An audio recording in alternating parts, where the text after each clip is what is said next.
Okay, I've had the message. Right. Perfect. So, Phil, really good to meet you, sir. How are you doing? Very well, thanks. Very well. Good stuff. So we were going to have a chat today regarding Landlords Defence Limited, Mhm. which you guys run, which I must admit I'm really intrigued in because I also run a letting agency and I'm a landlord myself. And Right. I'm slightly concerned about what I might hear. Well, it's what you'll hear is probably good education. And we came into being about 5 or maybe 6 years ago now, when my co-founder Des Taylor and I were at a property meeting and had a pint of beer. And As you do. most of the best business ideas, I think, come about in that sort of situation. So Des at the time was teaching some courses on rent to rent HMOs, Hmm. and he would get a lot of students afterwards, and they're getting into setting their HMOs up, um, and they would start running into problems with the council, and they'd come running back to Uncle Des, quite rightly, to ask for advice. And this was happening more and more, and the word was getting around, and people that weren't his students were also contacting him saying, I've got this problem with the council. They're being mean to me. They've come and inspected my property, and now they're threatening me with 30, 40, 50,000 pounds fines. And we met several times and chatted about this, and it sort of carried on. I've got no time to do my proper work, Phil. There's all these people wanting help. I said, right, well, I think, Des, that we've just identified that there's a real need here for somebody to help people. Because it turned out when we started doing some research, there's something like, I think it's 160 different pieces of legislation that apply to landlords, and over, yeah, and over 400 regulations. Wow, I didn't even realize it was. Ah, No, exactly. And you're in the business big time. yes. And unfortunately, this has happened, and it's happened so much over the last 10 years that it's just, it's one of those things where it goes along, there's a few more regulations, and whoosh, up it goes. And it's become the new thing to do is create more and more regulations and more pieces of law. We've got the Renters Reform Bill going through uh, Parliament at the moment, and that's going to um, sort of put the amount of regulations up massively, put the amount of enforcement up massively, which nobody realised until we highlighted it. Even the NRLA didn't realise that was going to happen. They're so busy. Yeah, they're so busy sort of looking at the student aspect of it, because this getting rid of the AST and having the long-term contract was going to mess about with the student market. Hmm. But also in the small print, if you like, was a whole load of new things that the council can prosecute and fine you for, or tenants can take rent repayment orders for. It's just horrendous, the amount of extra regulation and enforcement that's going to bring in. So, yeah, so based on all that happening, Landlords Defence was born. And then very quickly morphed into Landlord Licensing and Defence, when we realised that a lot of the problems were coming about because landlords had accepted really, really bad licenses from the councils. The licenses they hand out are full of so much trickery, so much double jeopardy, entrapment, and stuff that's just plain wrong. But of course, unless you're an actual expert in this area, a landlord will read it and go, yeah, whatever. I don't have much choice in it anyway. I've got to apply for a license, and Yeah, but the thing is, you apply for the license, they do actually send you a draft and give you a measly 14 days to appeal against the stuff that's in the draft, or what they call make representations. And unless you've already got an advisor lined up, because the other thing they do is they send it out in the post, second class, to your registered office. So by the time you actually get it, you've got about 2 days left. yep. And they do all this on purpose. They send it out second class, unfranked, undated. The clock starts running the day they create the document, not the day they post it out. And so it goes on. It's awful. Well, So basically, then, are you guys more like a legal help advisement for dealing with the Yeah, councils? I guess we're two things. We're a legal consultancy. And I have to be very clear, we're not solicitors, we're not barristers. Hmm. So we can't do appearances in court and things like that. However, we do the legal consultancy because we know the Housing Act inside out, which is where all this enforcement comes from. The Housing Act 2004, as it's been amended and amended and amended and amended. Um, and then I run the compliance division, where I have a team of people going out inspecting properties with the aim of finding all the things that are wrong with the property, a bit like an MOT. Right. Yeah. And we then tell the landlord what needs fixing and by when, with the aim that it's actually very much the same as the MOT. The whole purpose of the MOT is to stop the cops stopping you and getting you for a bald tire, failed brakes, this, that, and the other. And that's exactly what we do. Our aim is to tell the landlord what's wrong, give him a chance to fix it, hold his hand while he does so if he's not sure what he's doing, such that in a very, very short time scale, the property's fixed, fit, so that when the council does come to do an inspection, for whatever reason, it passes with a tick and no big nasty fines or court prosecutions. Right. So this is making sure the property is fully compliant before the Yeah, council get involved. So it yeah, should be a rubber stamping by the council. exactly. And that might be when it first becomes an HMO and needs licensing, or when selective licensing is brought in. I mean, it's all stuff that actually every landlord should do, because 95% of the properties we visit, I would say, and we do hundreds every year, 95% of them wouldn't pass muster. They've all got stuff wrong that the landlord could and would be fined for. Right. It is the majority of what we're talking about. Is this in respect to just HMOs? No, no, not at all. Selective licensing, which councils are more and more bringing in because it makes them money more than anything. Um, they apply very similar requirements in terms of health and safety. And there's a process called the Housing Health and Safety Rating System, which actually came in 2004 as part of the Housing Act. And that's something that actually is a system for assessing a property that applies to every single property in the country, whether it's your own personal private residence, whether it's a boat that's used for a residence, or a caravan that's used as a residence, anything comes under the Housing Health and Safety Rating System. And it's a quasi statistical thing that's, well, it looks like science, but it's more of a black art, to be honest. And councils, we know, sort of make up the answers as they need to get the prosecutions they want to. And that's another job I do is as expert witness, reassessing properties that the council has said are XYZ bad, and going, actually no, yeah, they've got faults, but they're only ABC bad, not XYZ. And then going back to the legal aspects, much of what we do is actually negotiating with the councils rather than ending up in the courts, or in the case of the Housing Act, it's actually the tribunal. The first tier property tribunal is the first place of call, if you like. Yeah.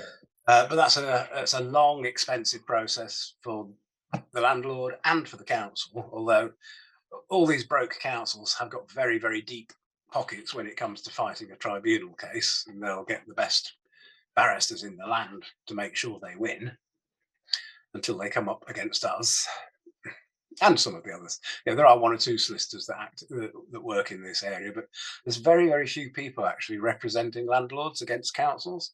It's very difficult to find anybody that knows the stuff well enough. Yeah, I must admit, you're the first people I've come across. Obviously, I get advice from the National Landlords Association and that sort of thing, but Mm. you're the first guys I've heard of or talked to who are very specific in the niche that you're helping people in. Yeah, yeah, I think so. There's a couple of one-man bands, but there's only us that's a full-fledged company doing it. Right. And so your work, is it majoritarily HMOs still? Um, Or are you, is it? No, I'd say it's probably about 60-40 for us. 60% HMOs, 40% buy-to-lets or single family residences. Right. Yeah. Because we've had selective licensing coming in our area. We've had a few inspections started already. Mm. And I must admit, that was an interesting experience to go through because firstly, I didn't realise they were going to do inspections on the property. Mm-hmm. But the feeling I've had actually having a couple of different council inspectors, it's very much down to what the individual thinks is okay or not. It is, because on that sort of inspection, they're not doing a full HHSRS inspection where they have to do the mathematical quantification of it all. But even that is a lot down to how far the inspector wants to press the prosecution. Yeah, it's very much down to the personality of the inspector and when and why they're doing the inspection. Shall I explain that one? Please, yes, 'cause I just assumed all properties would be inspected, but Yes. Well, tell me how it works. when the licensing schemes were first drawn up, excuse me, when the licensing schemes were first drawn up, the idea was that you'd apply for a license, you'd pay an absolute fortune for the license. The council would then come and inspect the property and tell you what needed fixing, and they would put that into conditions in the license that within, let's say, 6 months, A, B, C, D, and E had to be done and fixed. Okay, and that was fine. That was a good system, and as long as you did what the license said you needed to do, all was good. Nobody was a criminal, and off it went. However, in 2018, the government changed the legislation and allowed councils to charge civil penalty fines instead of taking landlords to court. Okay. Right. So, civil penalty fine is pretty much like a parking ticket, except instead of 100 quid, it's up to £30,000 Well, per ticket. Okay. Yeah. And this is where it all went drastically wrong. And they said, and you can keep the money. so suddenly there's a financial incentive for the council. Massive financial incentive. I mean, they're supposed to keep that money and ring fence it to use for enforcement. Some of it, of course, they do, because that means they can hire more enforcement officers And issue more penalty fines. Yes, but also accountants can do wonders with numbers, and overheads can suddenly become very big, and it becomes a contribution to the general revenue, and it's not ring fenced at all. They all deny this, of course, but we know. Yeah. No, from a revenue. Anyway, so now there's a financial incentive. Everything changes, and in licensing, most of them now don't come and inspect at the start. They make you sign. Well, they actually make you tick a cheeky little tick box in the website where you apply for your license, which says something along the lines of, the property is fully compliant. And you can't move on to the next page without ticking it. So you have to tick it. Right. Yep. Okay. Right. You've just now sworn in a written statement to the council that your property is fully compliant. 95% of properties are not fully compliant. Okay. And the council's worked out that if they come back in a year or 2 years or 3 years and do the inspection, then they're going to find you seriously non-compliant, and they can then issue on the spot big fines under what's called the HMO management regulations. If it's an HMO, I'll come on to buy-to-lets in a moment, massive fines under that, and you're guilty. Not only are you guilty, but you made a false statement. You can be fined for that as well, for saying it was compliant when it wasn't. Could you? But you can't actually apply for the license without confirming that you are fully compliant. Right? Can't do it unless, and if you use somebody like ourselves to do the license application for you, we will also upload a letter explaining that it's not and why and what's being done about it.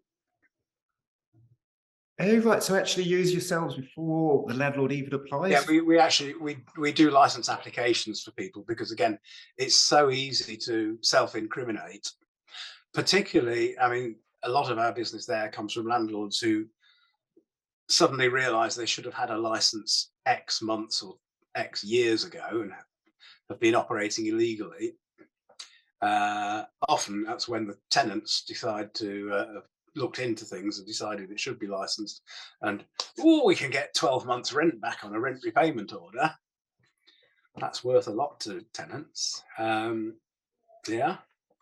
So the tenants can get 12 months rent back if the landlord hasn't got a license or a When the valid property, yeah, license. when the property should have had a license, and that's the same whether it's an HMO or whether it's a buy-to-let selective license. If it hasn't got a license and it should have had a license, the tenants can apply to get 12 months rent back through the tribunal. Well, no, I did not know that. Right, and then going to this inspection thing. Uh, in the case of a selective license, they'll still do the same thing because they'll wait to go in to do the inspection. Again, you've ticked a box that says the property is compliant. Hmm. They wait till the license is issued and then go back, sometimes as little as 8 weeks after, sometimes a year or two. And because they haven't got this magic money tree called the HMO management regulations, they put lots of conditions into the license. And then if you break any of those license conditions in any license, that's a criminal offence to break a license condition. And the going fine for breach of a license condition is around the £6,000 to £9,000 if it's selective, and 12 to 15 if it's HMO. Whoa.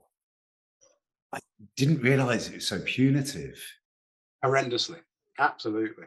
We had one landlord in Northampton in our first year. I think it was a 6-person HMO over 3 floors in an old Victorian terrace, and it was a bit of a hole.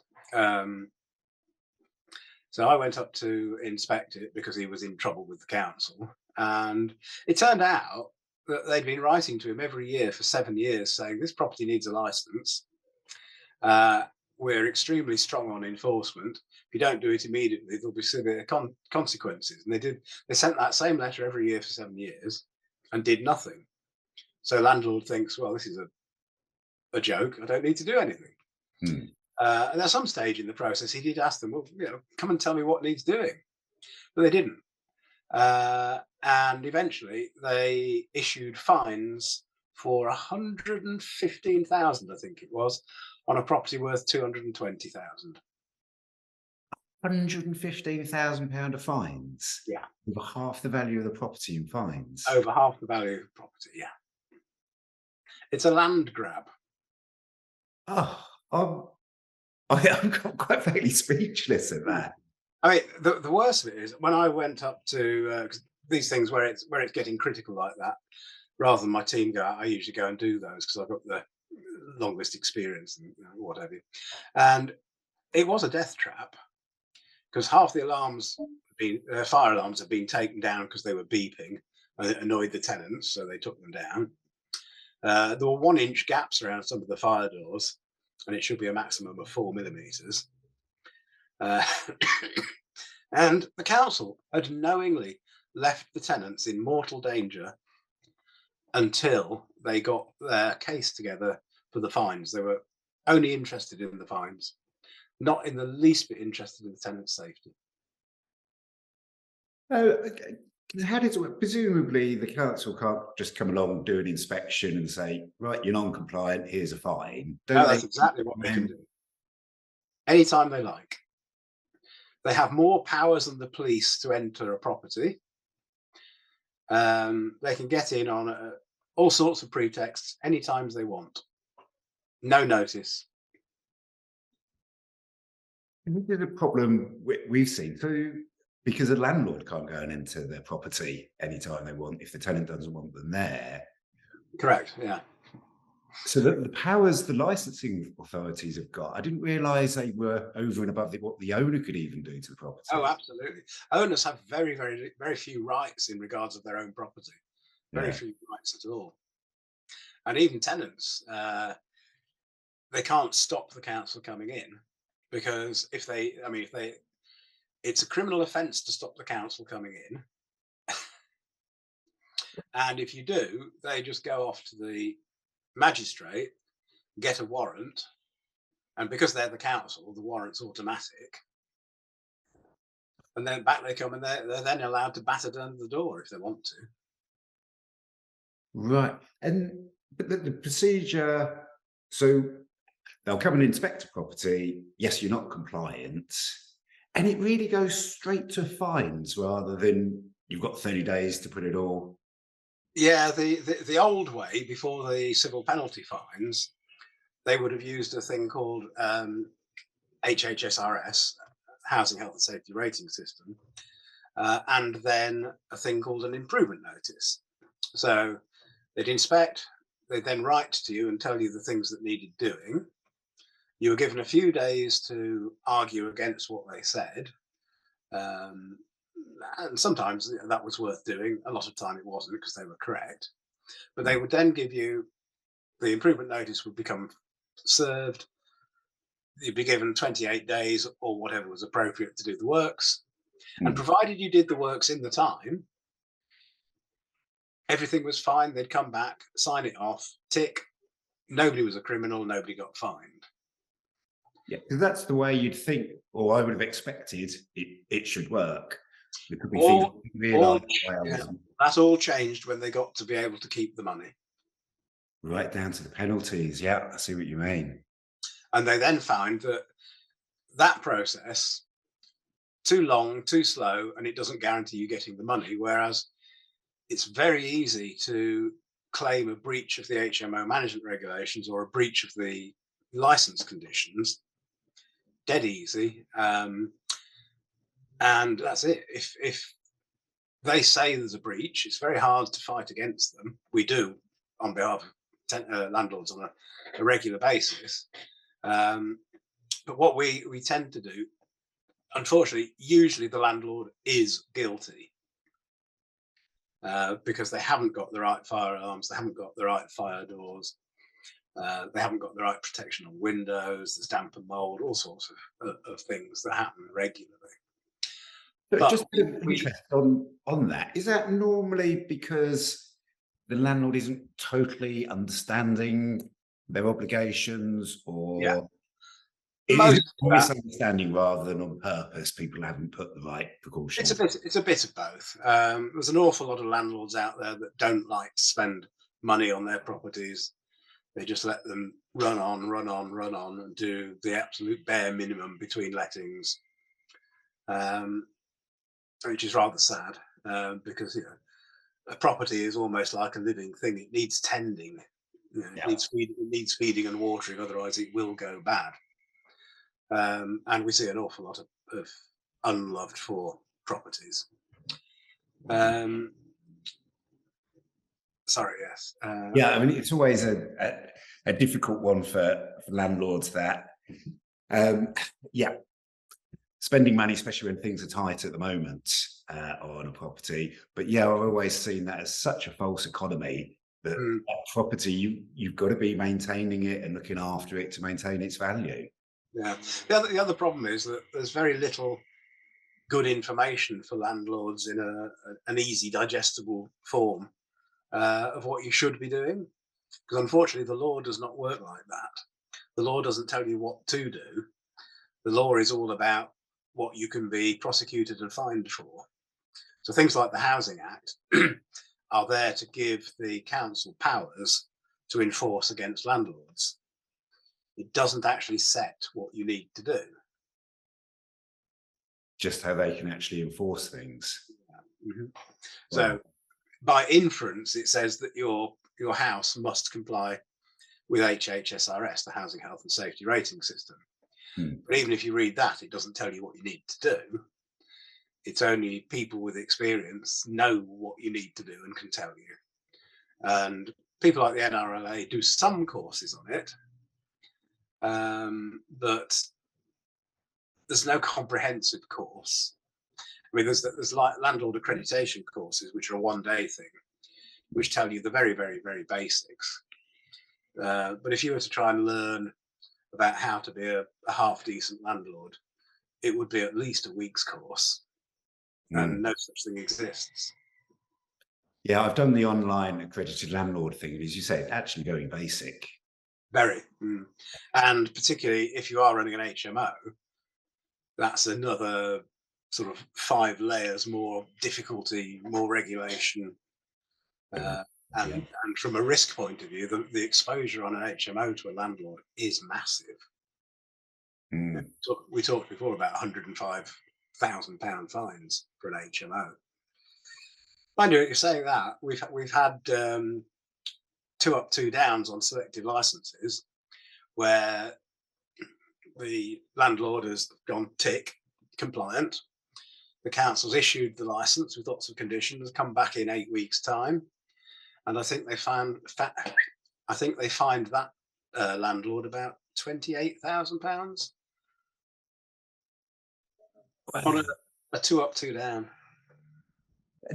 £28,000 on a 2 up, 2 down. Because I would have assumed the fines were in some way representative of how dangerous the property was, or where do they pick these figures from? Oh, well, they've all invented things called a matrix of fines, which goes from 0 in one corner up to 30,000 in the other corner. And at one side, you've got the level of harm to the tenants or risk of harm. And across the top is the culpability of the landlord. So if it's a minor thing that's going to cause no harm, and the landlord is a one property landlord and they've never had a license before, it should be down in the bottom corner. And if you're a landlord with multiple properties, should know what you're doing, and there's fire alarms missing or fire doors missing, then you're going to be up in that top 30,000 corner. Yeah. Now that might make you think that you're looking at fines between nothing and 30,000. That's per breach. Right. So that's how we get into the hundreds of thousands, because they will look at every matter. Can we make that into a different subclause of something or other and raise a different fine? It is just like a license to print money for them, isn't it? Absolutely. That's sadly what it is. And the really sad thing is, in the old days, there wasn't so much enforcement, but there were a lot of really good housing officers, environmental health officers, fully trained, well experienced, very, I was going to say well-meaning, but that demeans them. They were very well intentioned and effective, because they would go out, they would look at properties, they'd have a strong word with the landlord and tell him, I'll be back in 10 days, this and this had better be fixed. Landlord generally knew where he stood, wasn't going to argue, did the stuff. EHO came back, checked it had been done, end of. No reports written, no paperwork issued, job was done, tenants were safe, EHO, environmental health officer, was happy, because his or her job was to make places safe and nice for tenants. Which is what we'd all expect. But as yeah, you said, absolutely. And what's happened is all those people are being forced out, and they're bringing in a new breed of enforcement officers. Right. Okay, you've seen the Vogons on Hitchhiker's Guide to the Galaxy? Going back a while, Hitchhiker. Their job was to shout at people and demolish them. And unfortunately, that's the sort of breed of people they brought in. Nasty, nasty people, bullying people, whose job is to treat all landlords as criminals. I've actually sat in on some of the enforcement courses for council enforcement officers. run by RICS, the Institute of Chartered Surveyors, and another body.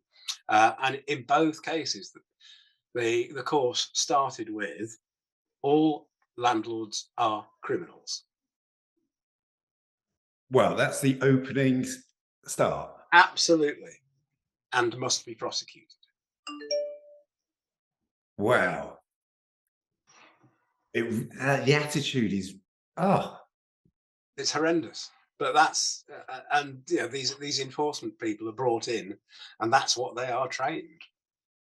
The sad thing is, it's true, because with so many pieces of legislation, so many regulations, a landlord can't not be criminal on any particular day.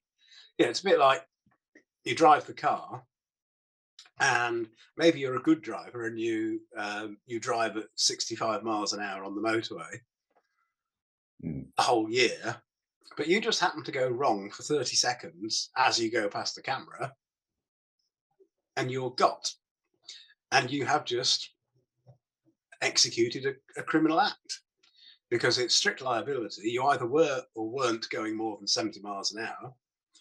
And if you were, even if it's only for a few seconds out of an entire year, you've done a criminal thing, here's your fine. And it's exactly the same with property.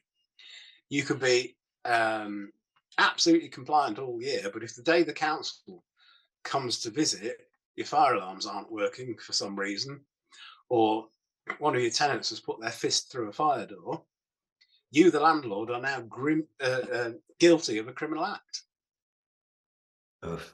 Yeah, because you've got to be compliant every day of the year, haven't you, as you say?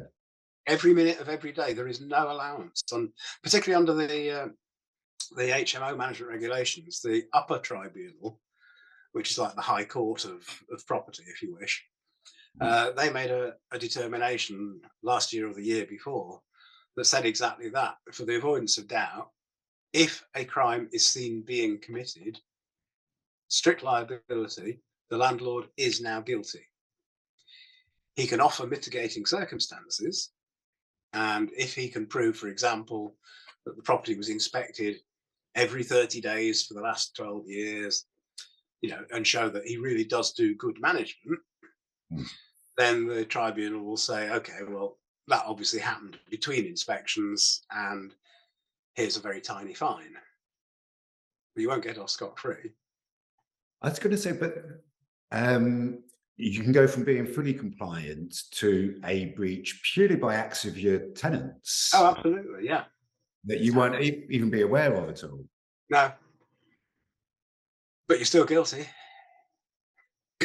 Ugh. Yeah, I see what you mean. It's not nice, is it? It's not nice. Right. Yeah, I didn't realise how stacked against the landlords the whole licensing thing actually was. Yeah, unfortunately, it's not pleasant. Yeah.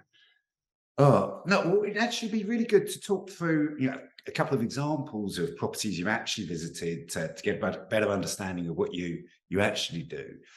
You mentioned earlier you went to see a place yesterday, was it? Yes, place in London, outer London. I won't say where for obvious reasons.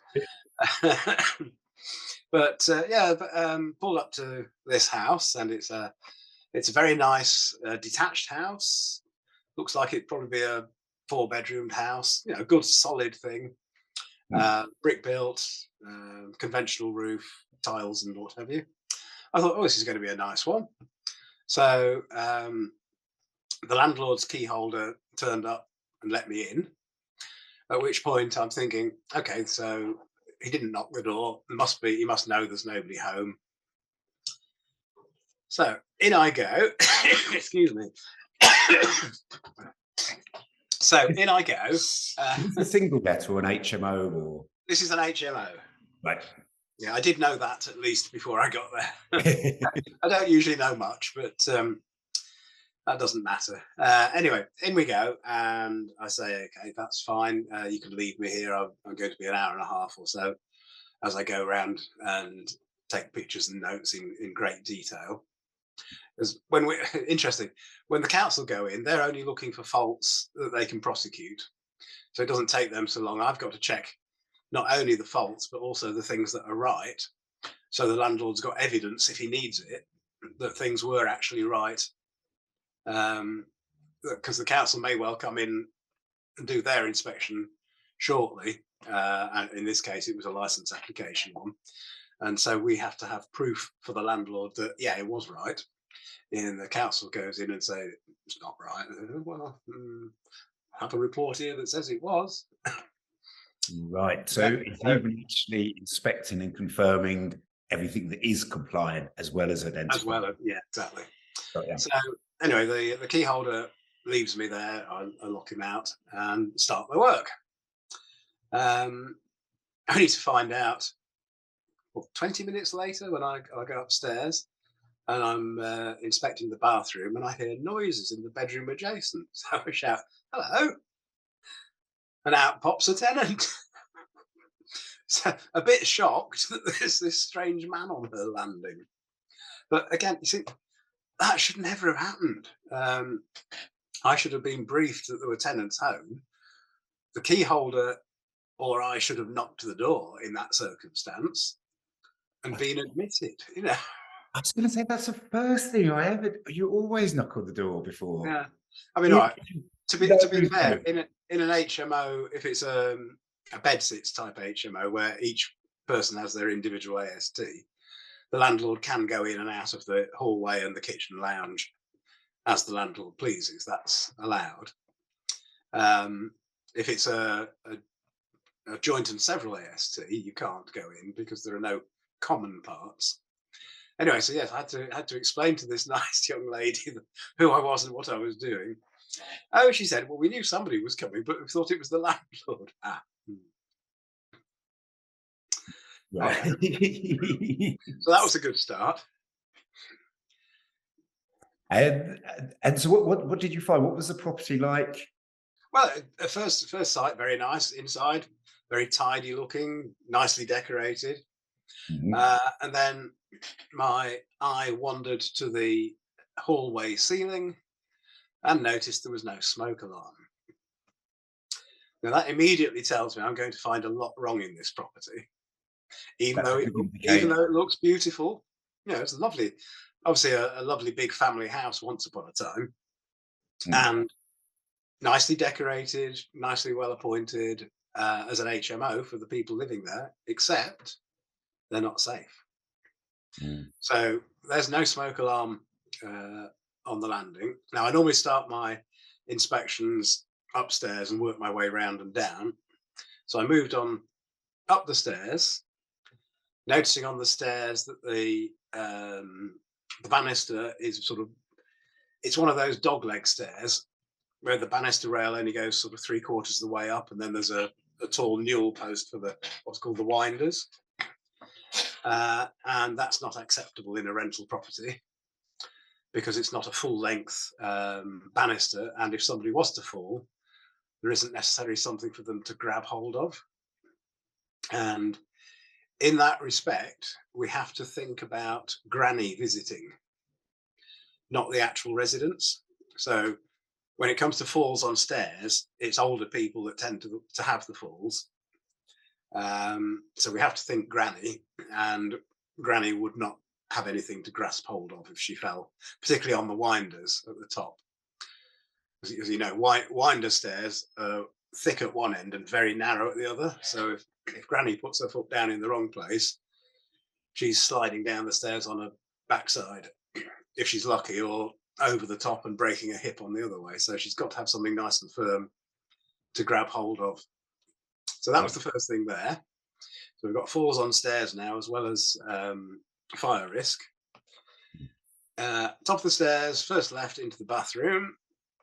Lovely bathroom, massive bath. Strangely, sort of from under the window into the middle of the room, so, with a shower cubicle one side and a basin the other side. Very, very nice.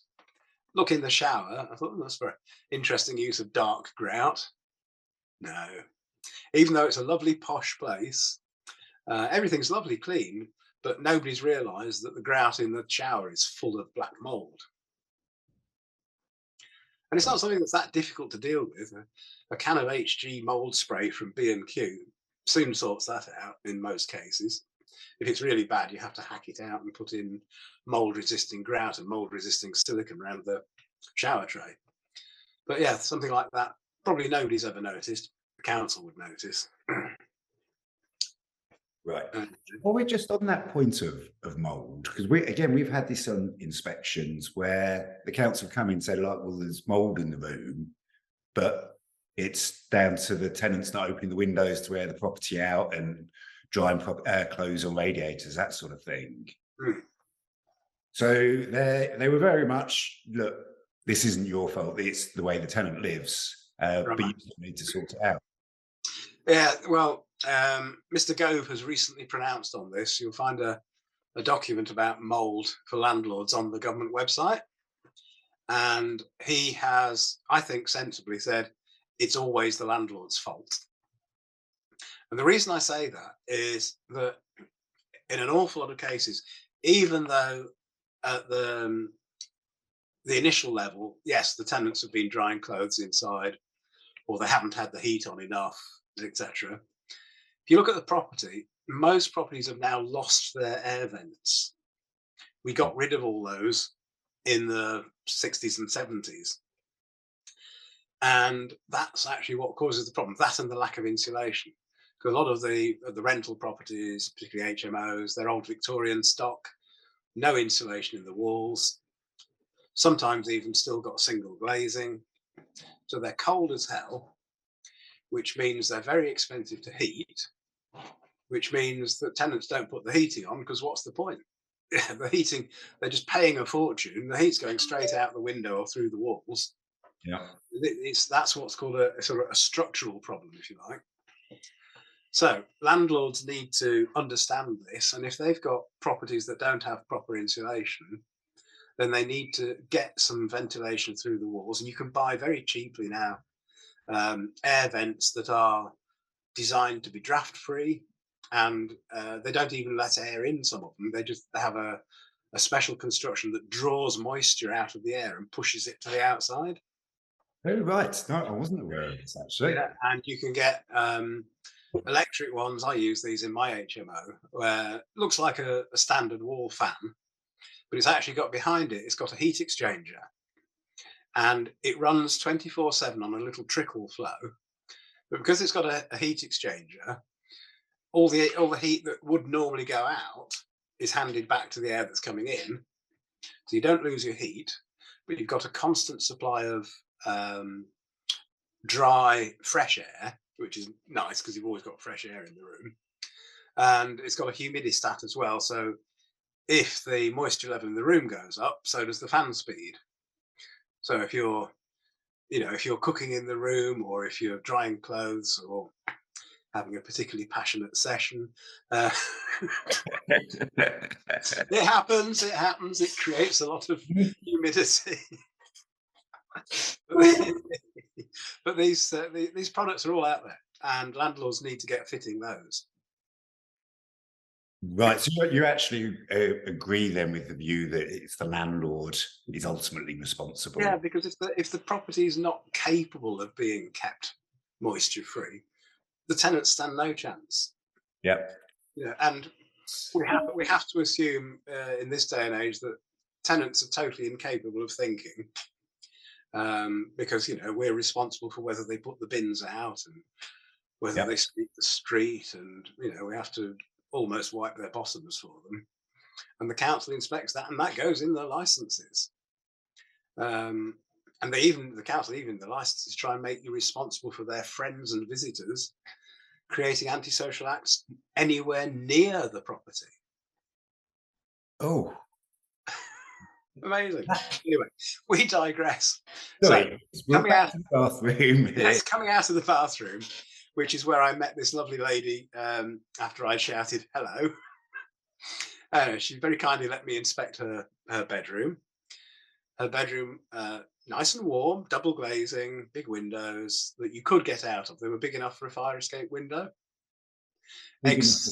for a fire escape window. So yeah, so if you had to, you could get out that way, except there'd been an extension built, so you were straight onto a tiled roof on a slope with glazing in it, and going into a backyard from which there was no way out.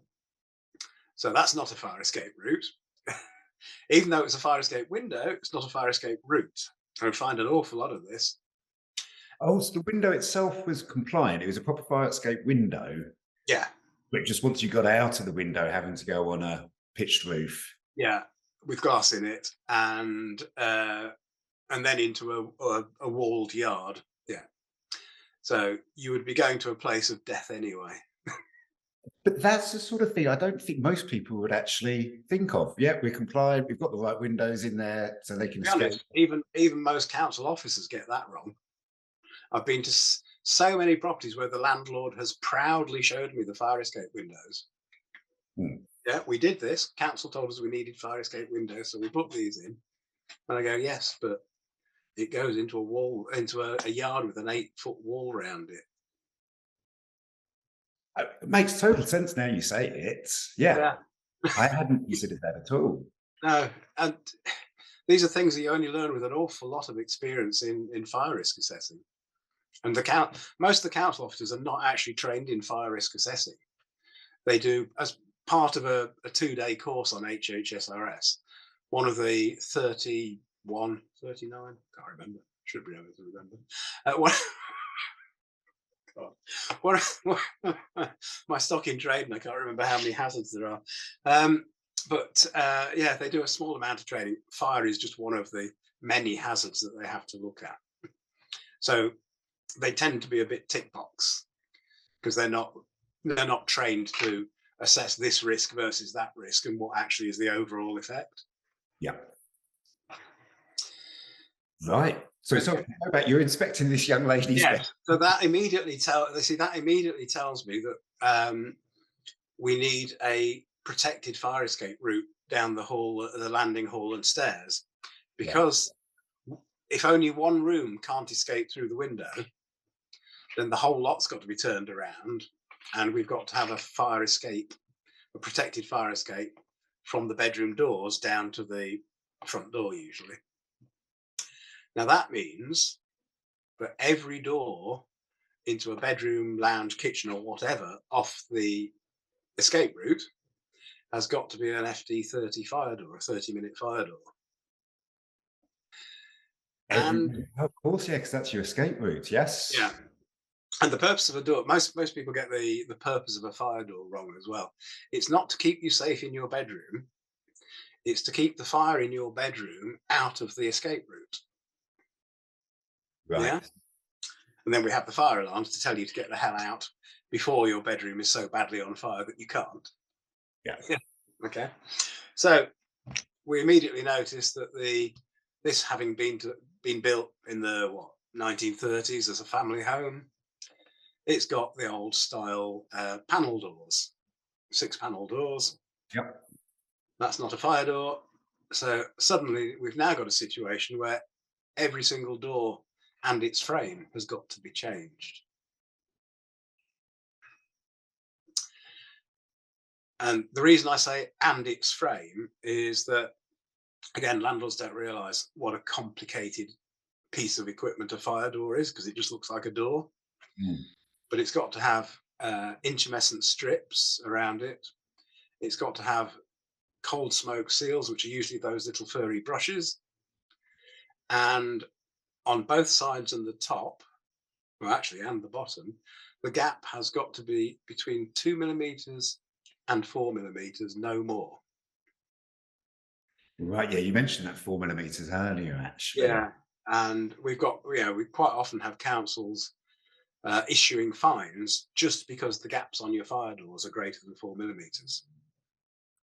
So you could get someone to install the correct fire doors, but if they just don't install them quite right, they're still liable for fine. Absolutely. And it's extremely difficult to get those gaps right if you try and put the fire door into an existing frame. Yes. Yeah. Actually, by the time that your joiner has fiddled and fettled trying to get a new perfectly square fire door to fit in a wonky old frame, and no door frame that's been in for a few decades is ever square.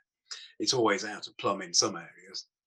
So it actually ends up being just as cheap or the same expense to get the chippy to take out the old frame, put in a new frame that's cut exactly to 2mm to 4mm from the door.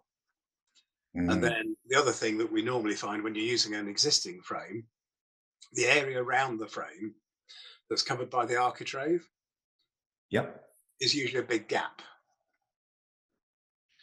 Yeah, it's an air gap. Yeah. Now, what happens is people put fire doors in the existing frame. They never fill in that air gap with fire resisting material. So the fire just goes, oh, fire door, hard work. Architrave, I'll soon eat that. And within minutes, it's gone through around the door. Right, I see what you mean. Yes. And that's thousands and thousands and thousands of properties have got that problem. Because builders never were trained to fill that gap with anything. You fitted your frame to noggins, which stand proud of the brickwork, so that you could level it all up. And then you just slam the architrave over to stop the drafts and make it look pretty. And there's a fire risk sitting behind just about every architrave on every bedroom door, lounge door, kitchen door. Because this is the sort of thing I don't think the majority of landlords would even be aware of. Yes, No. need a fire door, stick one in. But if the builder came back and, oh, no, we need all new frames as well, you're like, do we really?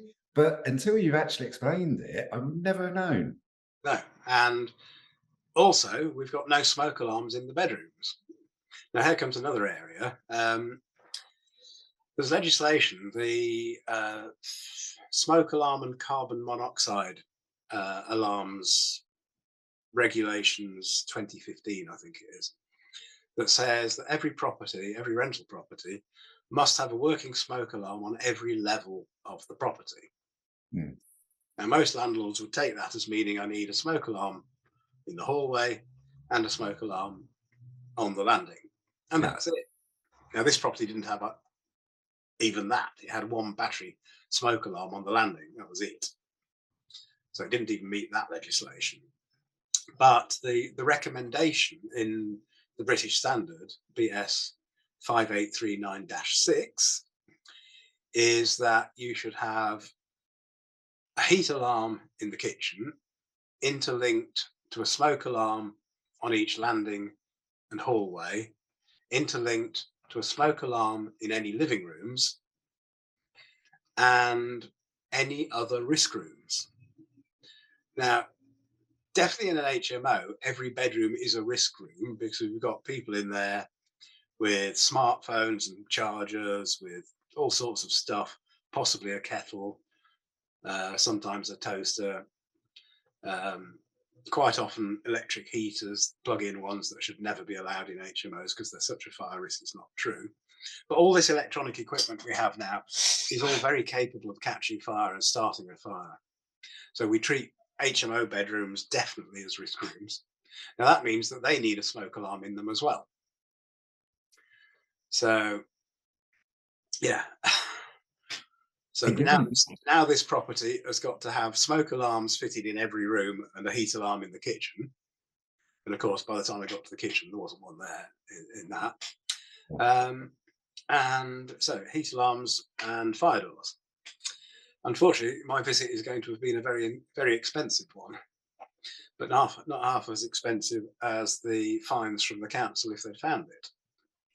I was going to say, not what the landlord wants to hear, the amount of work they need to spend, but all totally legitimate and for the safety of the tenants. And but was this inspection pre a council inspection then?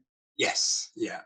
Now this particular landlord's in trouble because I think it was a case that he hadn't got a license and should have had a license, and I think probably his tenants have decided to go for a rent repayment order. That's usually the situation when it's a more in-depth inspection that requires me to go out. Right. But the same thing would be true even if it was a license inspection. Just it had come up to be. He decided to make it an HMO, applied for a license, and the council came and found this lot. He would be hit with instant management regulation fines. Instant. We're looking now with those two things. He's looking at least 28,000 for the fire regulation stuff, regulation 4 of the HMO management regulations. Well, so you reckon about 28,000 is the cost of improvements needed? No, 28,000 is the fines he would get if the council saw it. Right. So just as it was, if the council had been there rather than you, that would have been about a £28,000 fine. Yeah, that would be on top of the work that would still have to be done, obviously. Yeah, that's still good. Wow. Yeah. So the difference between getting you to inspect the property before the council do literally could be a £28,000 saving in that example. Yeah, and that's just for the fire regulations. There's all sorts of other stuff that they'll be able to get him on under all the other management regulations. Anyway, it got worse. Right. Okay, so back downstairs, there's a little understairs cupboard with the gas meter in, and the underside of the stairs is bare wood as it was built. That's no longer acceptable. All stairs must have fireboard underneath to give the stairs 30 minutes protection from fire. I wasn't aware of that at all. So the simple solution is to put 15mm pink fireboard and seal all the edges with intumescent sealant in any joints. But yeah, the staircase has to be protected so that A, the tenants can get out, and B, the fire brigade can go safely up if they need to. Yep, makes sense, yes. And of course, it's finable if it's not done. Of course. Also under the stairs, in a second cupboard, was one of the smallest downstairs toilets I've ever seen. It was really cramped in. And as the tenant said, and there's no lock. Well, there was a lock, but the bit of door frame that it was just a hole drilled into had long since given up the ghost. She said, we keep walking in on each other, right? I'll report that to your landlord. Then the kitchen had no door. Now, the kitchen is the place where most fires start. Say, I don't know, 80–90% of domestic fires start in the kitchen. So it's really important that the kitchen has a heat detector to let everybody know there's a fire in the kitchen, and a FD30S, which is a fire door, 30 minutes, with smoke control, with little furry brushes, and a hydraulic closer to make sure that it's closed. And without that, of course, the fire is going to come straight into the staircase. And if you haven't got fire escape windows you can use upstairs, your escape route is not only completely compromised, within a couple of minutes, it's full of choking, black, poisonous smoke. The thing we don't realise about smoke is it's actually poisonous. It's full of carbon monoxide and usually cyanide gas as well from furnishings. 80% of deaths in fires are actually from smoke inhalation. There's not that many people actually get killed by the heat of the fire. It's funny because you see the films backdraft and this sort of thing, and there's never any smoke around because they need it to be able to. Exactly, yeah. But that's the big killer. Yeah. So yes, there's no fire door. There's no door at all on the kitchen, and we find this very, very often because again, back in probably the 70s, everybody started wanting to go open plan. Yep. And open plan is lovely, but it's so dangerous. What else did we find in the kitchen? The kitchen was pretty okay, a bit short on electric sockets. The back door was a bit odd.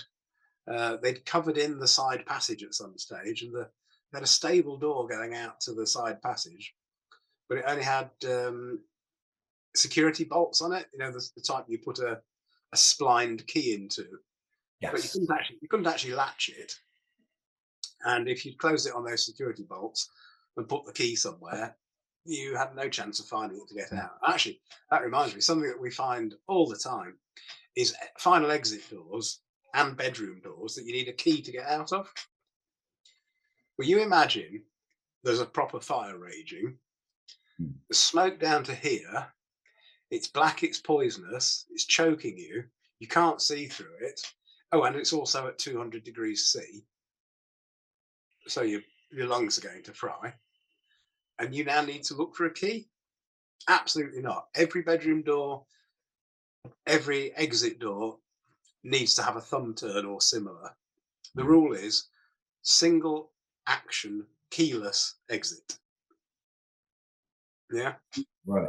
Yep. But you think about it. Now you go and look at your own front and back door in your residence and ask yourself if you can get out without a key when you need to. And in 90% of residences, guys, you need to change your lock so you've got a thumb turn so you can get out in a fire. Just thinking about my house. Yeah, at home, no, I haven't got a thumb turn on the front door. It's Yeah, just and then you don't want crazy. to. It's crazy that we don't all do it. But once you know, you're going to look at that lock and think, I'm not safe. Yeah, no, that's a very good point, actually. And it's, you know, it's such an easy, cheap thing to change.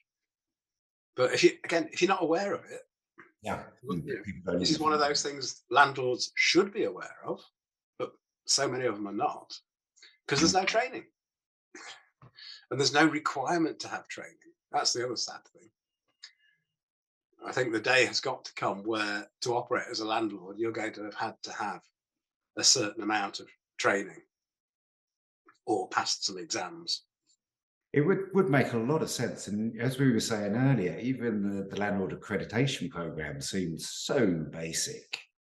But it is, I mean, to cover all this lot in any decent form, I'd need a day with people just to go through these HHSRS type things, health and safety things. Just that aspect is a full day, maybe more. Yeah, as you say, it's basically that lack of awareness from a lot of people. Mm. Oh, yeah. I'll tell you the final worst bit. Oh, go on, please. So from the kitchen, I go into the lounge. Strange lounge, but a lounge nonetheless.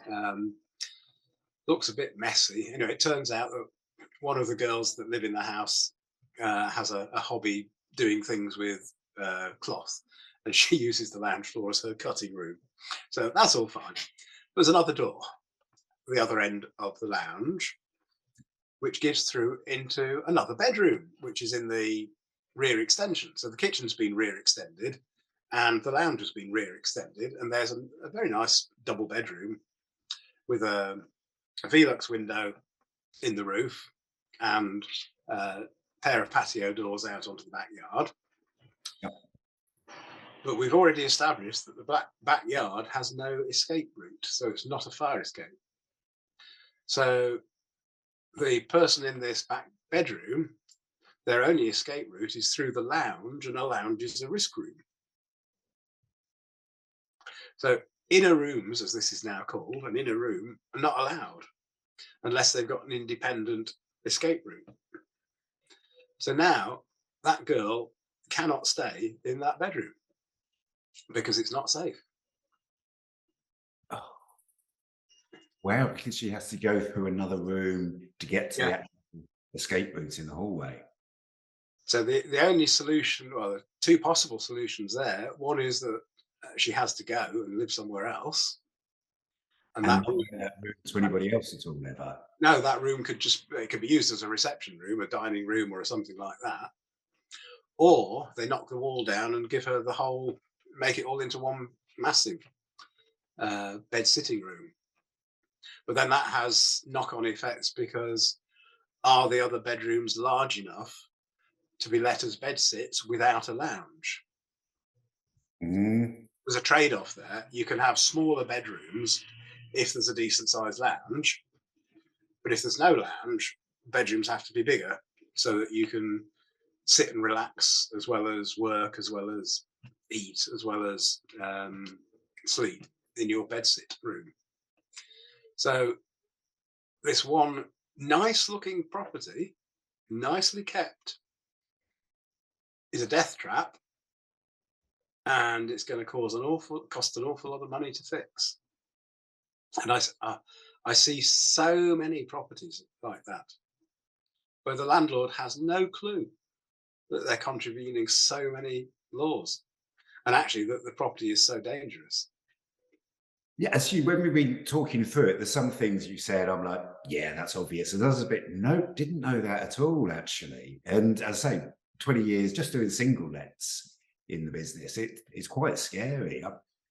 One thing I'm wondering, because that having to go through another room to get to the fire exit, do you actually work with landlords before they even buy a property? Because I can see a landlord buying a property that looks as though it could be great as an HMO, buys it, and then suddenly someone like yourself comes along who really understands the licensing, and costs can actually be quite extortionate getting it absolutely right, aren't they? Yeah, so funnily enough, after seeing quite a few properties where the landlord had just finished it to a lovely high standard and wanted a sign off before applying for the license or whilst applying for the license, and I would have to go in and I'd have to make them rip stuff apart, sometimes to move walls even, because they hadn't understood what the requirements were. And quite often they've used architects, and architects don't understand what the requirements are for HMOs. They understand the building regulations, but there are far more requirements and specifications for HMOs than than are in the building regulations. Building regs don't actually cover HMOs as such. So as a result of that, and because before Landlords Defence, I was doing a lot of property development, so I do know buildings inside out. I've knocked them, knocked them apart, knocked them down, built them up. So yeah, from then on, we started offering a design consultancy. So when a landlord is looking at a property, we'll do a desk review based on floor plans, photos, and what he's thinking of doing with it, just to give him a basic idea of whether the project would work or not. And then we offer a more in-depth one when somebody's actually got a property already.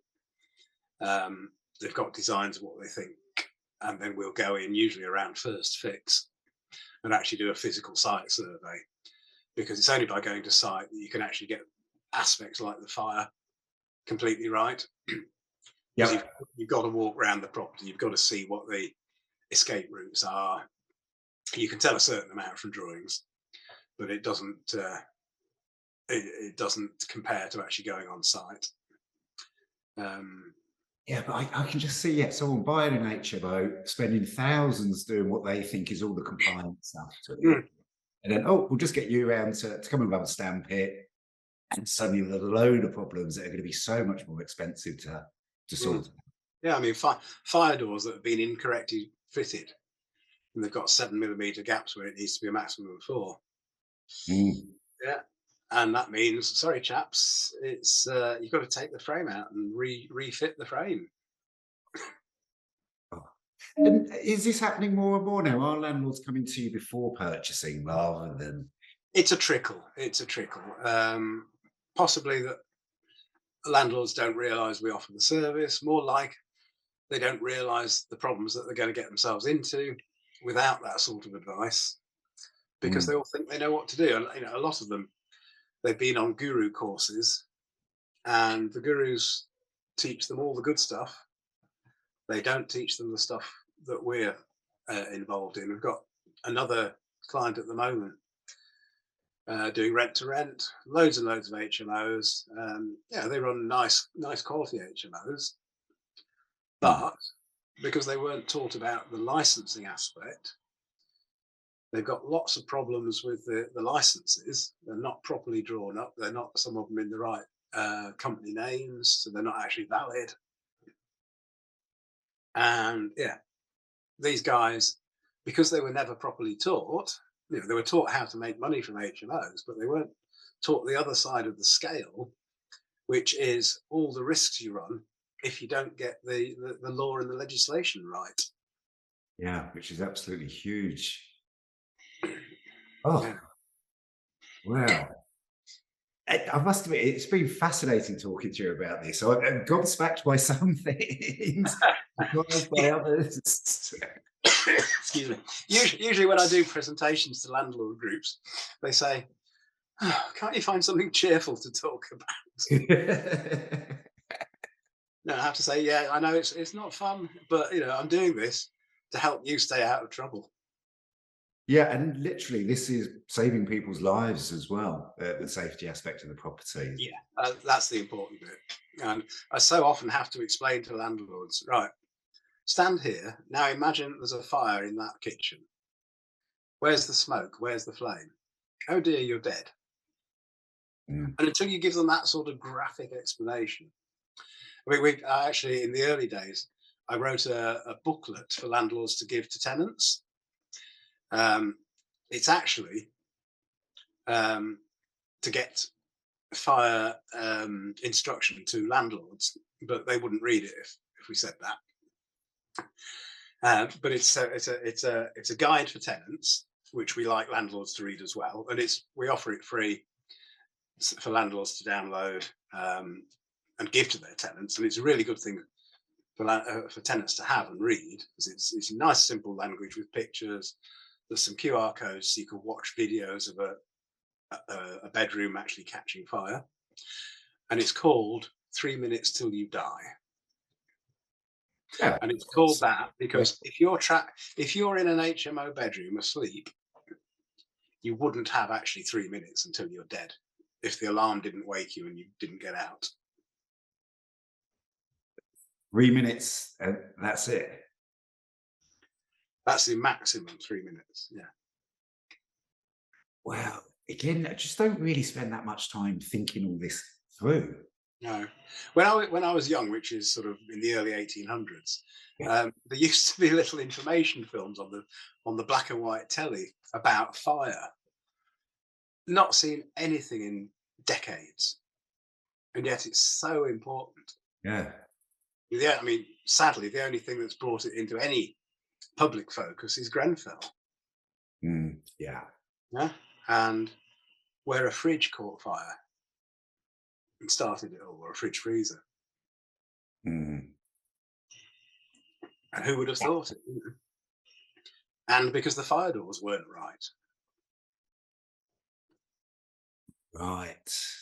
Yeah, that's the sort of I mean, catastrophe. obviously, the cladding was the big problem because that took the fire to all the floors. But because the fire doors on the flats were all to cock, the fire got through into the stairwell, and so nobody could get out alive. Oh. Yeah, what a tragedy it turned out to be.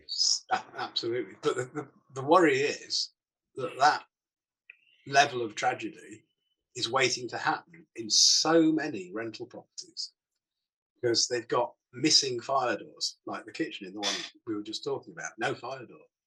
Fire starts there. The people from upstairs stand no chance of getting out. Yeah. Oh. The reason that fire escape windows have to be a certain size, because you look at a window and think, yeah, I could get out of that. Could you get out of that on a fireman's back? They have to be a certain size so that if you're unconscious on the floor, the fireman can get in, stick you over their shoulder, and get back out again. Right. Again, makes sense once you explain it, but nobody actually realised that at all either. No. I mean, there's all sorts of logic there that just isn't explained to anybody, which is really sad. Because I always think that people are far more likely to comply with something if they understand why. Yes. Yeah, and I think this is one of the big issues here, especially as you say, how the council are actually using this as a revenue stream, a money-making thing for them, automatically puts landlords' backs up that they can see that happening. And it's that feeling of the council asking them to over-comply, actually, rather than really understanding, yeah, that's the reason why I need to comply. Yeah. And yeah, the councils go about it through enforcement and persecution rather than education. And actually, it's never going to work because there are 80 million landlords? No, that can't be right. 80,000 landlords and however many dozen enforcement officers. And you're never going to teach 80,000 people by picking off a few and prosecuting them. It's never going to work. No. It needs mass education. Yeah. And the only way that's going to happen is, I think, or ever would happen, is to force landlords to need a professional qualification. It's a difficult one because it's forcing more regulations and restrictions onto landlords. But yeah, I can totally understand why that would be a really sensible thing to do.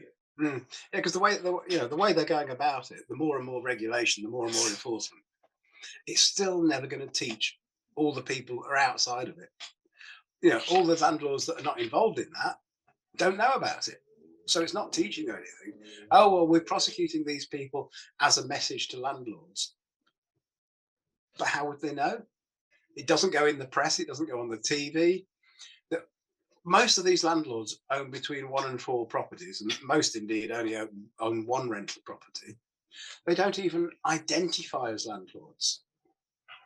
Yeah, they're a computer programmer or a plumber or whatever. And they just happen to have a rental property. But to them, landlords are these other people that have got loads of properties.